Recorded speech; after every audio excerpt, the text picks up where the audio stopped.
Ok, salut à tous, donc bienvenue pour ce premier podcast community pour les membres de CrossFit Wavre. Aujourd'hui, je voulais vous présenter Jérôme Te trompe Casamento. pas. Donc Jérôme qui est coach chez nous, et qui est pas que coach chez nous, qui est coach un peu partout, qui a une certaine renommée maintenant dans le CrossFit belge, et plus que belge aussi, puisqu'on a pu te voir jusqu'au French Throwdown. Puis ça commence à être quand même pas mal, hein, perdre rien. Et donc en gros, ce que j'aurais voulu aborder avec toi aujourd'hui, c'est voir un peu qui se cache derrière le masque du coach que tout le monde connaît à CrossFit Wavre, et voir un peu qui est Jérôme Casamento.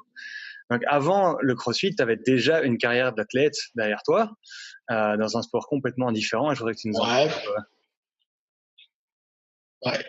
Athlète, je sais pas, mais moi je suis tombé dans le basket quand j'étais petit en fait. Bon, je viens d'une famille où mon père joue au basket, mes oncles jouent au basket, donc moi j'étais dans des salles de basket depuis mon plus jeune âge jusqu'à il y a encore quelques années, et il y a quelques semaines j'ai fait une pige dans un club, j'ai repris, et c'est la question du moment, c'est est-ce que je continue l'année prochaine ou pas. J'ai justement un call avec le manager de l'équipe cet après-midi, on verra bien. Donc ouais, voilà, j'ai joué au basket. Alors en tant qu'athlète, je sais pas si on peut dire ça comme ça, mais ça faisait clairement partie de ma vie. Donc j'ai joué en équipe senior pendant je crois que j'ai joué 11 saisons en division 3 nationale. Donc ça impliquait généralement 3-4 entraînements semaine, un match ou plus. Généralement c'était un match par semaine. Donc c'était, ouais, voilà, c'était 4 séances de 1 heure et demie, quoi. Donc, voilà. Mais du coup, Et quand tu dis athlète, c'est pour ça que quand tu dis athlète, pour moi, tu vois, on se considérait peut-être comme ça à l'époque, mais maintenant avec le recul, je pense vraiment pas qu'on était des athlètes, parce que on passait 1 heure à l'entraînement, 1 heure et demie ou 2 heures ou 3 heures à la buvette après, qu'il n'y avait pas spécialement de travail physique en amont, de travail de récupération après. Donc, ouais, voilà. À l'époque, on se prenait un peu pour des athlètes, mais on était, je pense, avec le recul, loin d'être des athlètes. Et c'était ton job, du coup, à l'époque? Non, c'était pas mon job. Maintenant, on touchait un petit peu d'argent. Pas de quoi en vivre, en tout cas. Moi, à l'époque, j'étais toujours à l'école, moi, j'étais étudiant.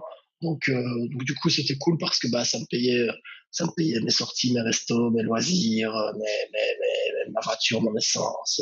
Donc ça, c'était sympa. Voilà. Mais ça me permettait pas de vivre. Ok. Et du coup, à un moment est apparu le CrossFit. C'est arrivé comment ça? Comment c'est apparu? Alors moi, le CrossFit, en fait, à l'époque, je travaillais dans une salle de fitness. Je travaillais dans une salle de fitness euh, qui m'avait un peu, qui m'avait vendu le truc. Enfin, il m'avait vraiment bien vendu le truc. Il m'avait dit que je donnerais des cours, il m'orienterait vers le personal training, que je serais fort orienté vers vers les personnes, en fait, tu vois. Et avec le temps, je me suis rendu compte que il me prenait plus pour l'arbat de la salle qu'autre chose. Donc je me retrouvais à servir des boissons à l'accueil, à courir après les gens pour m'assurer qu'ils respectaient bien leur paiement d'abonnement, etc., etc. Alors 1 mois, 2 mois, 6 mois, un an, c'est cool, mais le seul avantage que j'avais, c'était que je pouvais m'entraîner dans la salle gratuitement et que ça me permettait d'être prêt physiquement pour le basket, quoi. Mais sinon, c'était le seul avantage que j'en découlais. Et puis, à un moment, je m'ennuyais parce que mon job ne m'épanouissait pas beaucoup. Même méthode d'entraînement, faire des 3x12, 4x12, etc. en bench. Je ne faisais même pas de squat à l'époque. Donc, parce qu'en fait, au final, ouais, à l'époque, je me disais, ouais, je vais me préparer pour le basket, mais je faisais quoi? Je faisais du pull, du push, des biceps curls et des triceps extension, quoi. Tu vois, donc le but, au final, c'était juste d'être beau gosse sur la plage, et puis c'était tout, quoi. Ouais, entre guillemets. Et puis un jour, je me suis dit, enfin, j'ai commencé à faire un peu des recherches et puis je suis tombé sur le CrossFit.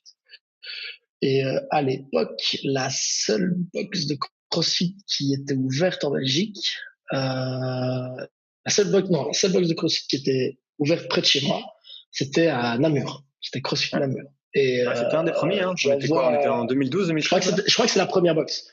Moi, c'était 2012. Ouais, Ouais. c'était 2012. Et j'envoie un mail à CrossFit Namur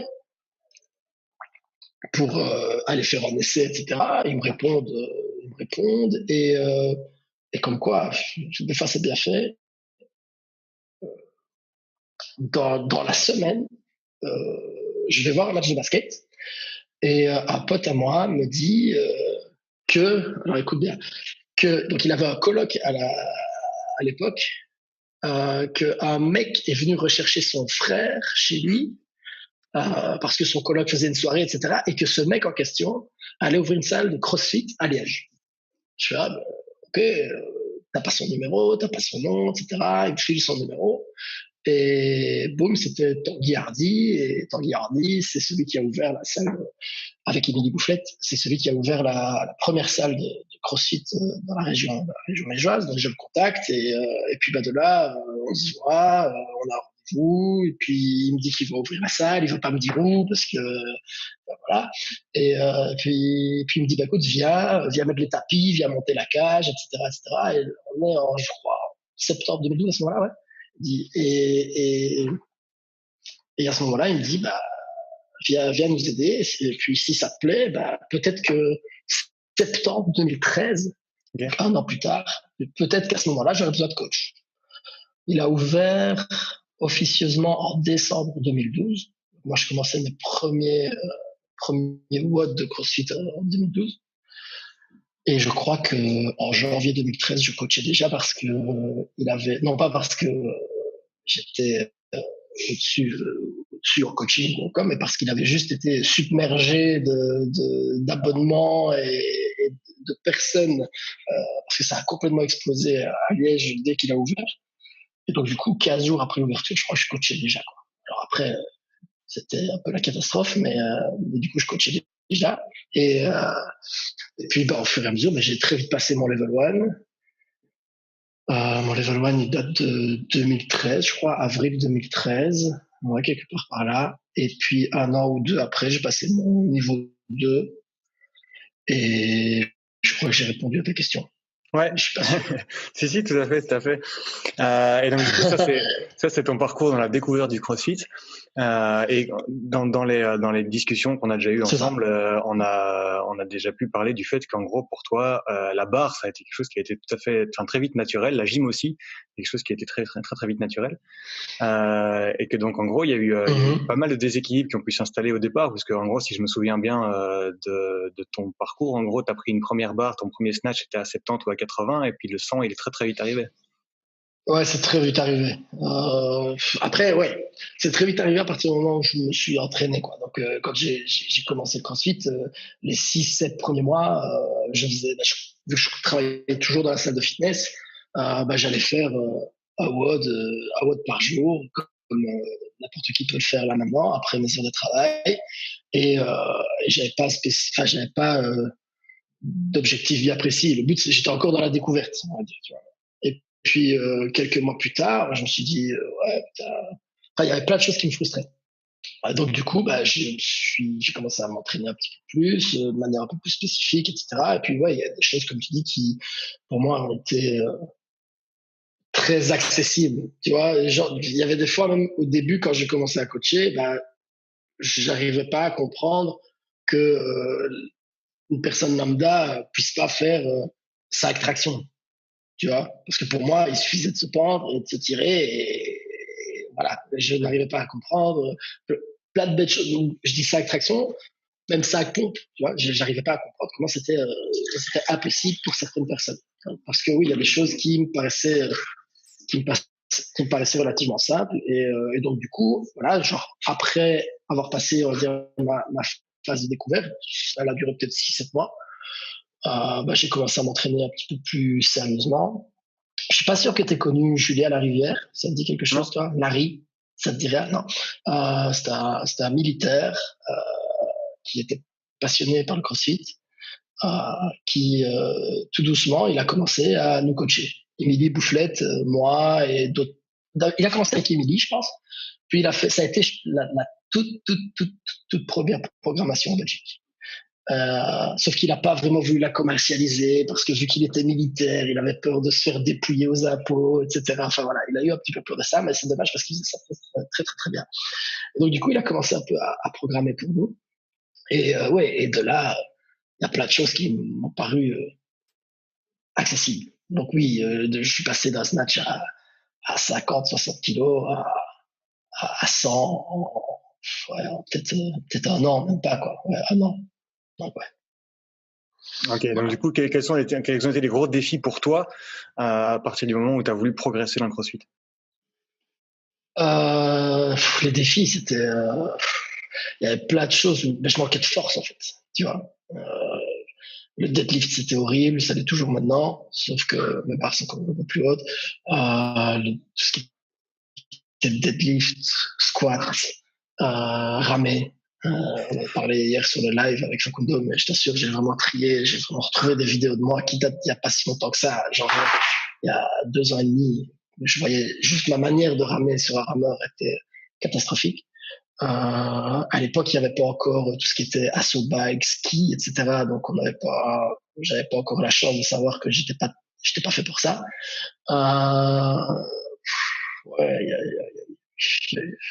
c'est la première chose qui me vient en tête. J'ai jamais aimé courir. Je savais pas nager. Je savais nager, je savais patauger dans l'eau, mais je savais pas nager. Tu vois, ce qui a fait que j'ai appris à nager, c'est la compétition. Ouais, les Belgiennes. Je me suis inscrit une fois. Non, c'était pas les Belgiennes, c'était les Adriatic Throwdown. Ok. C'était les Adriatic Throwdown. Là, tu l'as fait exprès aussi. Genre... mais c'était fait exprès en fait. C'était fait exprès. Et le but, c'était justement de m'inscrire à cette compète pour me forcer à aller à la piscine au moins une fois par semaine pour évoluer là-dedans. Et puis Adriatic Throwdown, c'était en Croatie. On s'était dit ouais génial, il va faire super beau. C'est là que il va faire super beau, ça va être génial, on va profiter du soleil, etc. Et je me souviens que quand on est arrivé là-bas, il faisait 17 degrés, il pleuvait, et l'épreuve dans l'eau, c'était dans la mer, avec du courant. Enfin, c'était pas marrant. C'était pas marrant. Moi, j'en rigole, mais à l'époque, ça m'a pas fait rire à l'époque. Et voilà. Du coup, donc, oui, au niveau compète, t'es quand même arrivé à un niveau qui était loin d'être horrible, puisque t'as eu l'opportunité de. Je pense que je me trompe pas en disant que le truc le plus high level que t'as pu faire, c'était les French, et que c'était quand même une sacrée expérience. En termes de niveau, ouais. Ouais, en termes de niveau, ouais, ça et peut-être les Suisses alpines aussi. Ouais, aussi, en effet. Suisses alpines, c'était très très solide. Ouais, les French, c'était énorme. Puis au-delà du niveau, c'était tout ce qu'il y avait à côté. C'est voilà, la dernière année où j'ai fait les French, en mode games, les gars, vendredi, rendez-vous à 6h30 du matin devant le stade Charletti, prenez vos affaires et on verra.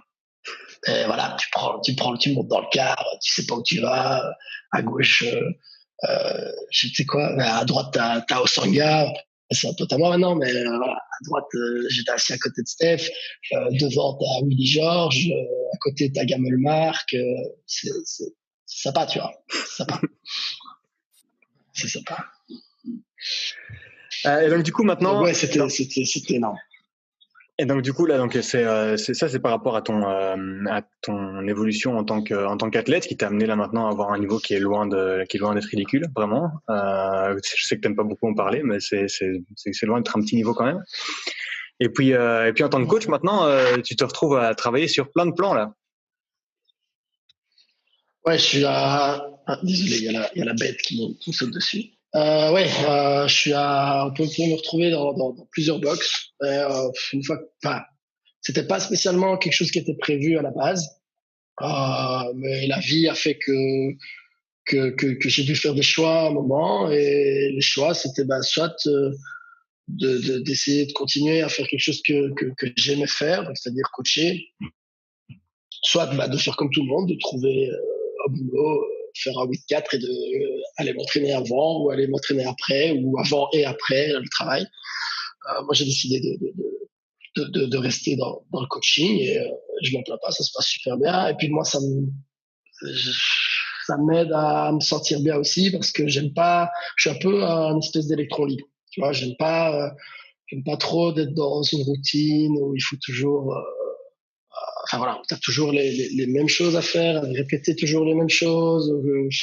Quotidiennement, ça m'ennuie et ça joue vraiment beaucoup sur mes humeurs. Et le fait de changer de box, de voir des méthodes de travail différentes, de voir des personnes différentes, parce que ben voilà, je suis à Nivelles, je suis à Wavre, je suis à Jodogne. Géographiquement, c'est pas très très loin, c'est vraiment accessible. D'ailleurs, c'est pour ça que je le fais. Mais c'est pas du tout le même délire, c'est pas du tout les mêmes personnes, c'est pas du tout la même ambiance, c'est pas donc c'est cool. Moi, ça me permet de voir un peu les bons et les mauvais côtés, on va dire, de ce que je fais. Et des fois, les bons côtés à un endroit sont peut-être les mauvais à un autre et vice versa. Donc, c'est sympa, ça me demande pas mal d'adaptation. Moi, j'aime bien, tout simplement. Ok, mais du coup, je vais rebondir là-dessus pour poser une question que j'avais pour plus tard, mais c'est très bien qu'elle tombe maintenant. C'est maintenant que tu as justement l'expérience de pouvoir voir comment ça se passe dans 3 boxes différentes, plus le personnel training que tu as à côté, tu as quand même l'opportunité de côtoyer pas mal d'athlètes et de voir le CrossFit tel qu'il est pratiqué à pas mal d'endroits différents. Qu'est-ce que tu vois qui manque actuellement ou qui devrait évoluer dans le CrossFit belge et qu'est-ce qu'on devrait pouvoir mettre en place pour arriver à un CrossFit qui est à la fois plus sain et à la fois plus performant? C'est une bonne question, ça. Plus sain et plus performant. Bah, pour moi, pour qu'il soit plus performant, il faut qu'il soit plus sain. Enfin, tu vois, je réponds un peu à ta question par ta question, mais, euh, mais voilà, à l'heure actuelle, on est confiné, on doit rester chez nous, etc. Et je vois énormément de personnes qui passent énormément de temps à s'entraîner, à passer peut-être 3-4 heures chez eux, à faire des squats, à bouger, à faire des WOD et des WOD et des WOD et des WOD, et en pensant que ça va peut-être leur faire prendre de l'avance sur d'autres athlètes. Et puis quand le confinement sera terminé, ils seront au-dessus, tu vois. Ça va pas. Enfin, voilà, pour moi, je préfère vraiment m'orienter vers une qualité d'entraînement plutôt qu'une quantité. Ça, c'est la première chose.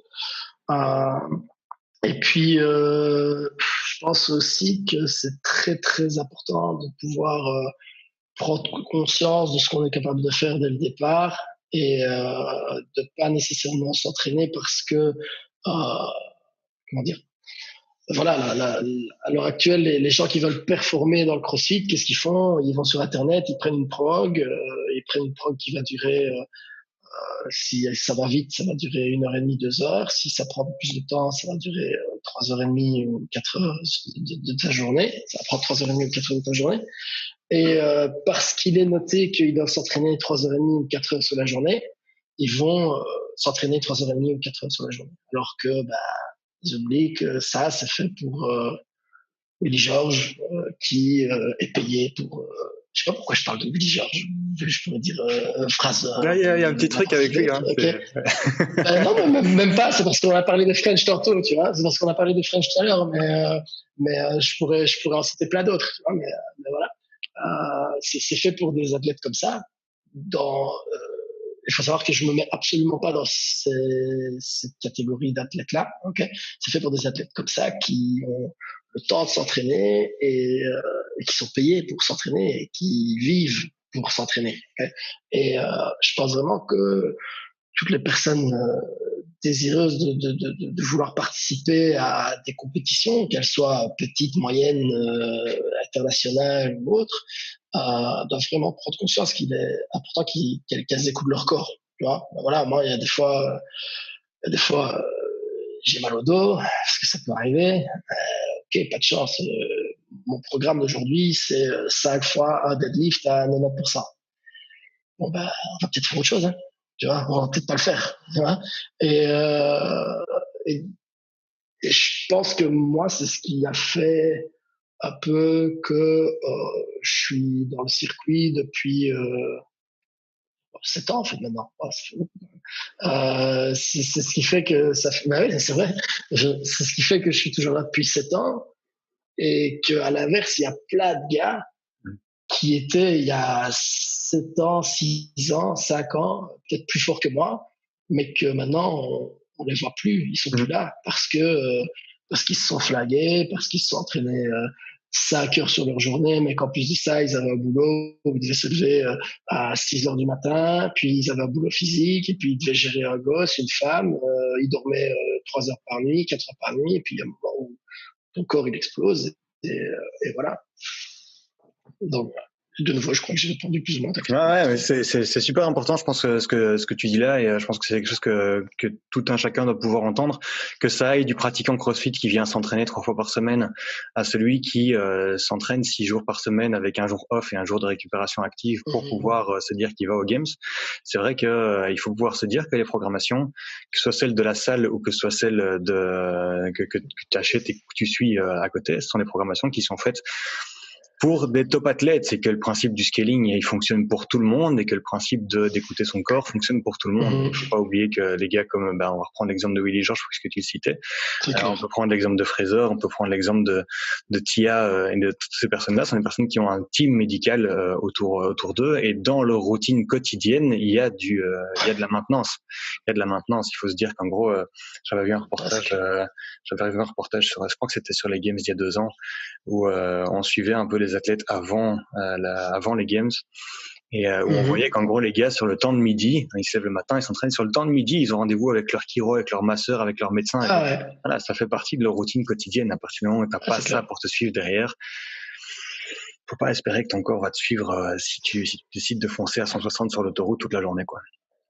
Donc ouais, je crois que c'est vraiment important que tu puisses le dire. Et ça marche aussi pour les gens dans les salles. Hein. C'est pas parce que on a une programmation où en gros on dit qu'aujourd'hui c'est Fran, et que Fran, le but c'est de le terminer en dessous de 4 minutes pour tout le monde. Ben en gros l'idée c'est d'aller chercher en dessous de 4 minutes, c'est pas de le faire RX, c'est de détruire la santé, de le finir en 16. C'est pour comprendre exactement où on en est et faire ça. Sinon c'est pas Fran. Voilà. Sinon c'est pas Fran. Ouais. Ouais, génial, j'ai fait Fran en 17 minutes. Ah non, t'as pas fait Fran en 17 minutes. T'as fait des thrusters et des pull-ups pendant 17 minutes. T'as pas fait Fran. Exactement. Mais du coup, pour toi, maintenant, la suite des événements, ça va donner quoi là ? C'est quoi tes objectifs à moyen et long terme ? Bah, alors, ça va être drôle ce que je veux dire ici, parce tu vas peut-être pas me croire, mais au final, des objectifs, j'en ai jamais vraiment eu. Tu vois. Okay. En fait, depuis le début, la compète, moi, ça m'a permis, dans le CrossFit, je l'ai commencé parce que vu que j'avais fait de la compétition à travers le basket toute ma vie, pour moi, c'était logique de tester une compète dans le CrossFit, tu vois. Et puis, une chose en entraînant une autre, j'ai mes potes qui sont rentrés dans la danse, ça a créé un peu une aura un peu autour de moi. Et en fait, au final, il y avait des fois, c'était même plus mes potes qui me disaient, putain, ce serait cool que tu fasses cette compète-là, on pourrait venir, plutôt que moi qui avait envie de les faire. Tu vois. C'est vraiment bien, je te jure. Je me faisais insulter si j'y participais pas. Ça nous a permis de danser sur Baby Shark au Belgian. Ouais, au Belgian, un peu partout, tu sais, maintenant. Parce que la team, ils sont plus connus que moi au final. Hein, donc ouais, c'est clair, c'est la vérité. Donc voilà, au final, si je suis un peu connu dans le monde du CrossFit, c'est en grosse partie grâce à ça. C'est pas en grosse partie grâce à mon père, parce que j'ai pas fait. Ouais, j'ai fait des trucs cool, mais j'ai pas non plus, j'ai pas gagné les French. Tu vois. Donc voilà. Donc du coup, mes objectifs, ouais. Mes objectifs, c'est un petit peu là de retrouver je veux dire la santé. Parce que voilà, tu le sais, il y a quelques semaines, juste avant le confinement, on devait un petit peu travailler ensemble sur mon dos, etc. Et du coup, moi, le confinement, ça m'aide un peu parce que maintenant, j'ai plus mal au dos. Voilà. J'avais un petit souci aussi au niveau du poignet. J'ai fait une tendinite il y a pas longtemps. Donc du coup, le confinement, pour moi, il tombe bien parce que je pourrais aller chercher le bar, je pourrais faire des trucs dans la cour, devant l'immeuble, etc. Mais je me dis que je vais juste essayer de bouger un petit peu. Et voilà. Et par rapport à mes objectifs, c'est essayer de rester principalement en bonne santé jusqu'à ce que je puisse rentrer dans la catégorie master. Parce que je serai master en théorie, non, pas en théorie, ouais, je serai pas master la saison prochaine, mais celle d'après. Parce que malheureusement pour moi, je suis né en fin d'année. Donc il y a des gars qui sont nés dans la même année que moi, qui pourront être master déjà aux Open qui arrivent ici. Moi, je serai master que aux Open d'après. Et puis de là, c'est essayer d'être moi dans les 200 premiers mondiaux de ma catégorie. Et à partir du moment où je serai master, c'est essayer de refaire des grosses compètes que j'ai déjà pu faire. Les Lowland, le German, le French, vraiment des gros trucs, et essayer de pouvoir faire des podiums sur des grosses compètes comme ça. Parce que à l'heure actuelle, mon niveau il est chouette, mais il n'est pas assez chouette que pour pouvoir continuer à me montrer de la même manière que ce à quoi je me montrais il y a deux ans au Lowland. Voilà. En plus, toutes les compétitions que j'avais l'habitude de faire sont devenues maintenant des événements sanctionnés. Donc du coup, déjà rien que de s'y qualifier, ce serait déjà un miracle. Et puis de toute façon, cette année, il y aura plus de compètes. Il y aura plus d'événements sanctionnés, c'est certain. Il y avait encore quelques doutes là-dessus, mais là maintenant c'est fini, il n'y a plus de doute. Tu peux être sûr qu'il n'y en aura plus. Et puis donc du coup, mes objectifs à court terme, c'est beaucoup de compètes en équipe. Moi, j'aime ça. À mon avis, vu que j'ai joué au basket toute ma vie, ça m'apporte un petit truc, tu vois, ça me permet de retrouver un peu cet esprit. Normalement, on devait faire les Fifties Cup, avec Nico Bardax ici, début mai, mais ça a été annulé, je pense, ou ça va être reporté. Ils ont moins communiqué dessus, mais... Ouais, ils ont communiqué, mais j'ai pas regardé parce que tu sais bien que ça va être annulé ou reporté. Je devais faire les Alsace Throwdown. Je suis toujours censé les faire avec Brian Denis. Là, ils ont reporté les qualifs. On va voir un petit peu comment ça se met. Je voulais peut-être quand même essayer de faire les Belgians en Indiv cette année. Voilà, du coup, comme les qualifs sont reportés, tu as aussi le temps de se poser la question. Ouais, voilà, c'est ça. Tu vois, donc au final, mis à part rester en bonne santé, continuer à bouger, voilà, c'est ça mes objectifs. Et être là quand j'aurai 35 ans, donc dans pas si longtemps que ça. Ok, c'est bon ça. Ouais, non, c'est vrai que là tu allumes quelque chose dans ma tête. Là, c'est vrai que Master, c'est dans 2 ans là. Ouais. Toi aussi, non? Ouais. Il va y avoir beaucoup trop de bons gars qui vont arriver en Masters en même temps. Là, ça va être toujours le même délire que maintenant. On ne saura pas aller truster les podiums parce qu'il y aura des Casamento. Il y en a déjà des bons. Il y en a déjà des bons. Ouais, clairement. Là, on a celui qui m'impressionne le plus pour le moment dans le CrossFit belge, franco-belge, puisqu'il faut pas nier ses origines. C'est Mathieu. Ce bon vieux Mathieu. Mathieu Montes, qui est quand même vachement impressionnant. Quand tu regardes son palmarès, c'est assez hallucinant.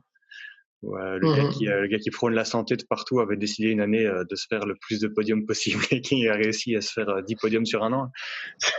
Il est là, notre Mathieu. Il y a quelques monstres dans le CrossFit franco-belge. Ouais, et puis il y en a même plein.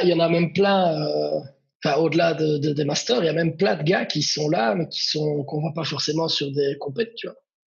Donc voilà, toi tu connais, il y a Charles Nivelle, pour moi c'est un des meilleurs athlètes en Belgique, je pense. À la base, s'il a le temps de s'entraîner s'il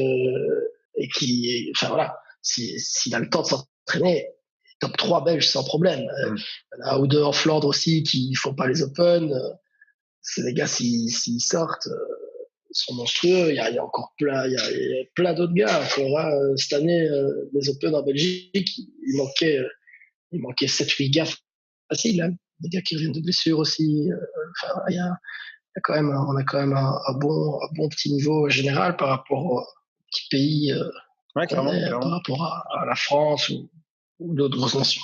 Et comme tu disais, c'est vrai qu'on a quelques gars là qui sont encore un peu dans l'ombre. J'ai l'impression que depuis l'année passée, l'année d'avant même, on a encore un renouveau en fait dans le niveau du CrossFit belge. On a une nouvelle vague là qui est arrivée et qui risque de faire très très mal Ouais. quand elle va décider à sortir de l'ombre. Ouais.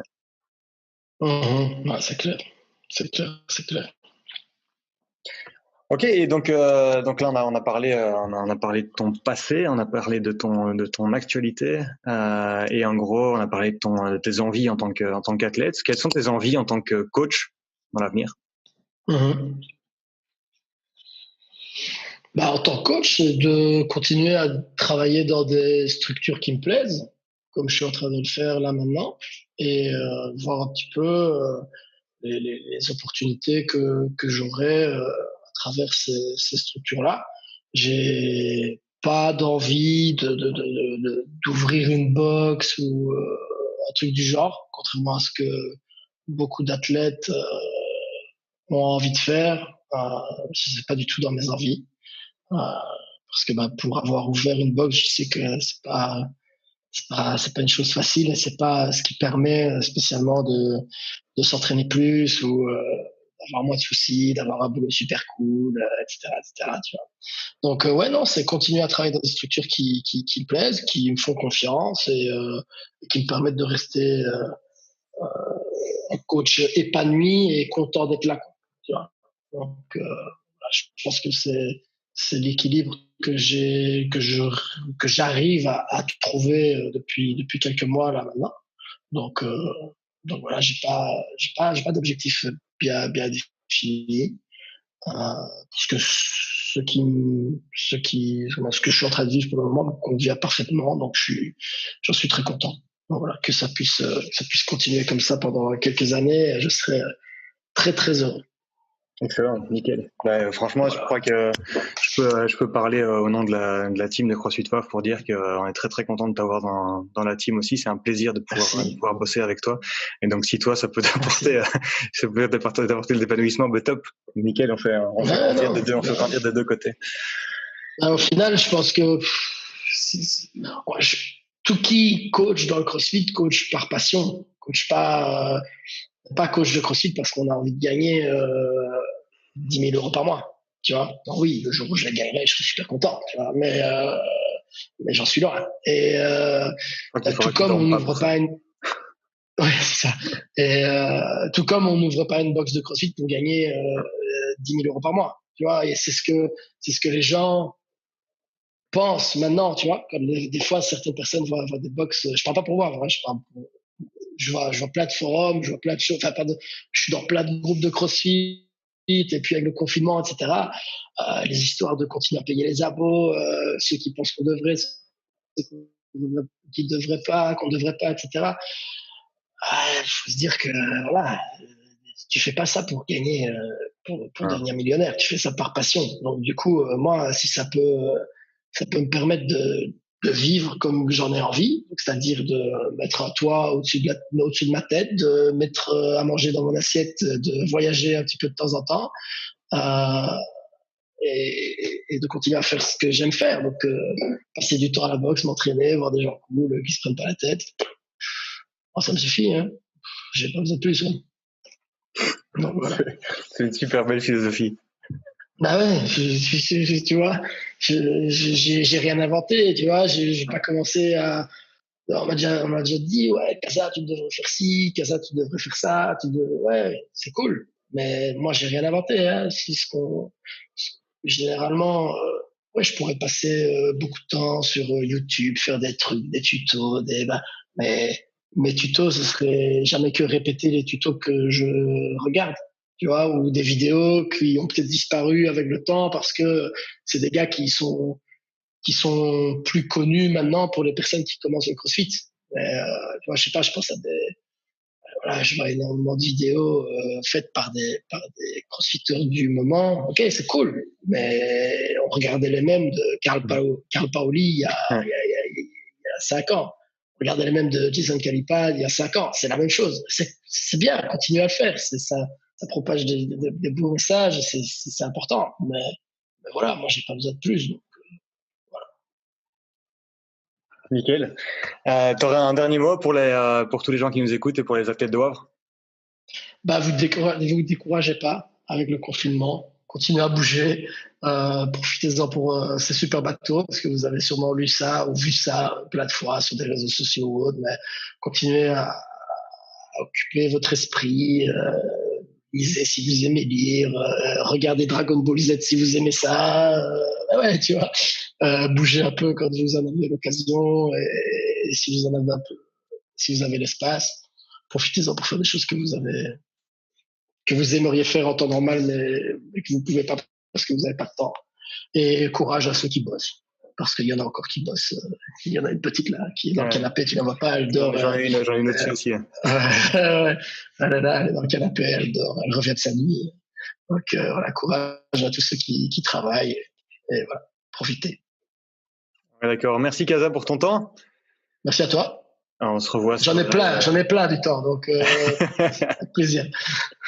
On se revoit sur les lives et sur les vidéos super vite. Ouais, on se revoit vite, Matt. C'est cool. Passe une super bonne journée.